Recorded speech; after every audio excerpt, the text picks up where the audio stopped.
하지만 이 마누카 꿀은 다른 식품에 비해 MGO의 높은 함량 덕분에 항산화와 항염, 강력한 항균 효과까지 동시에 얻을 수 있습니다. 사실 이 만성 피로의 진짜 원인은 바로 몸속의 염증입니다. 여러분, 충분히 잤는데도 아침에 눈을 뜨면 몸이 무겁고 피곤하신가요? 커피나 에너지 드링크로 버텨도 잠깐뿐이고 오후엔 더 지쳐버리죠. 눈에는 보이지 않지만 이 염증이 우리 세포의 에너지를 갉아먹고 결국 감기나 독감 같은 감염성 질환에 더 자주 걸리게 만듭니다. 오늘은 만성피로 염증 신호라는 사실을 과학적으로 파헤치고 왜 이 신호를 무시하면 더 큰 병으로 이어지는지 알려드리겠습니다.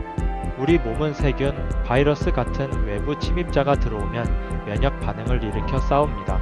이 과정에서 생기는 것이 바로 염증입니다. 문제는 이 염증이 필요 이상으로 오래 지속될 때입니다. 그때 우리 세포 속 에너지 공장인 미토콘드리아가 손상됩니다.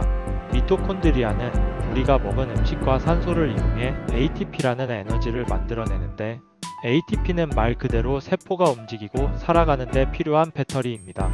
그런데 염증이 커지면 ROS라는 활성산소라는 부산물이 과다하게 생깁니다. ROS는 세포 안에서 일종의 독처럼 작용해 단백질, 지질, DNA까지 망가뜨리고 특히 미토콘드리아의 기능을 떨어뜨려 ATP 생산이 줄어들게 됩니다. 그래서 아무리 쉬어도 회복이 안 되고 늘 피곤한 상태가 되는 겁니다. 게다가 스트레스 호르몬인 코르티솔이 만성적으로 높아지면 밤에 깊은 잠에 들지 못하고 자주 깨면서 수면의 질까지 무너집니다. 만성 피로를 겪는 분들이 감염성 질환에 더 취약한 이유는 명확합니다. 염증으로 손상된 미토콘드리아는 면역세포가 제대로 작동하는데 필요한 에너지를 충분히 공급하지 못합니다. 면역세포들은 바이러스나 세균과 싸우기 위해 엄청난 양의 에너지가 필요한데 미토콘드리아가 제 기능을 하지 못하면 면역 반응이 약해집니다. 결국 감기, 독감 같은 감염에 더 자주, 더 오래 시달리게 되는 것이죠. 이것이 바로 만성피로가 면역력 저하의 신호라고 할 수 있는 과학적 근거입니다. KBS 생로병사의 비밀 프로그램에서 진행한 피로는 몸이 외치는 구조 신호입니다 라는 프로젝트에 참여한 6명의 만성피로 환자들은 수면을 충분히 취했음에도 늘 무겁고 피곤했습니다. 어떤 참가자는 깊은 잠에 들지 못해 아침마다 머리가 무겁고 또 다른 참가자는 가공식품 위주의 식습관 때문에 면역이 약해져 감기에 자주 걸리곤 했습니다.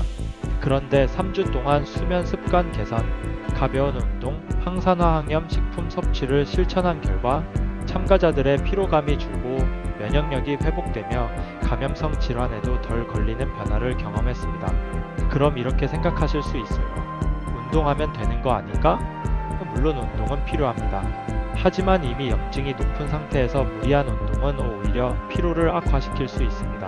실제로 위 프로젝트의 참가자 중 한 분도 피곤하니까 운동을 열심히 해봤는데 오히려 더 지치고 회복이 안 됐다고 하셨죠. 약으로 버티면 되지 않나?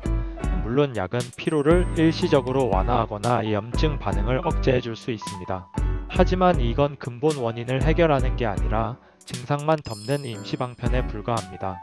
게다가 약을 장기간 복용하면 간과 신장에 부담을 줄 수 있고 위장 장애나 호르몬 불균형 같은 부작용이 나타날 위험도 있습니다. 즉, 약에만 의존하는 건 오히려 또 다른 건강 문제를 만들 수 있다는 거죠. 그럼 항염식품들을 먹으면 되지 않나? 라고 생각할 수 있는데 네, 맞습니다. 실제로 위 프로젝트의 참가자들도 이런 식품들을 섭취했죠. 해답은 꾸준한 항산화 항염 관리입니다. 블루베리 같은 베리류는 항산화력이 뛰어나고 케일 시금치 같은 잎채소는 비타민과 해독 작용에 도움을 줍니다. 생강과 강황은 전통적인 항염식품이고 견과류와 올리브유는 심혈관 건강에 유익합니다. 하지만 이런 식품들은 준비와 섭취가 번거롭고 매일 꾸준히 먹기 어렵습니다. 하지만 이 마누카 꿀은 다른 식품에 비해 MGO의 높은 함량 덕분에 항산화와 항염, 강력한 항균 효과까지 동시에 얻을 수 있습니다. 게다가 이 MGO 함량은 단계별로 구분되어 있어 내 몸 상태에 맞게 알맞게 섭취할 수 있다는 장점이 있습니다. 무엇보다 하루 한 스푼이면 충분하기 때문에 다른 식품들보다 꾸준히 이어가기 쉽고 효율적으로 관리할 수 있다는 점에서 탁월한 선택이 됩니다. 결국 핵심은 꾸준함입니다. 마누카 꿀의 MGO 성분이 몸 속에서 과도하게 타오르는 염증 불씨를 잡아주고 그 덕분에 미토콘드리아가 회복되면서 에너지 생산이 정상화됩니다. 면역력이 회복되고 감염성 질환에 덜 걸리게 되는 것이죠. 만성 피로와 잦은 감염성 질환으로 병원에 자주 간다고 생각해 보세요. 진료, 약, 검사에만 매년 수십만 원, 수백만 원이 들 수 있습니다. 그리고 이미 바쁜 일상에서 병원 가는 시간까지 따로 내야 한다는 부담까지 더해집니다.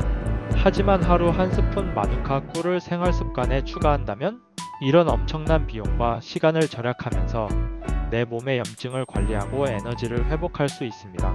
예방이 최고의 효율입니다. 여러분의 하루를 바꾸는 가장 간단한 습관, 지금 바로 마누카 꿀을 시작하세요. 하루 한 스푼이면 됩니다. 오늘은 만성 피로의 진짜 원인인 염증과 그 해결책에 대해 알아봤습니다. 염증 관리 생각보다 간단할 수 있습니다. 그런데 염증은 여기서 멈추지 않습니다. 커피만 마셔도 속이 쓰리거나 회식 후 소화가 안 되고 늘 더부룩하거나 설사나 변비가 반복된다면 이 역시 염증이 보내는 또 다른 신호일 수 있습니다. 다음 영상에서는 바로 이런 소화기 질환과 염증의 관계를 다뤄보겠습니다. 꼭 이어서 보시고 내 몸을 지키는 습관을 만들어 가시길 바랍니다. 오늘 영상이 도움이 되셨다면 구독과 좋아요, 알림 설정까지 부탁드립니다. 감사합니다.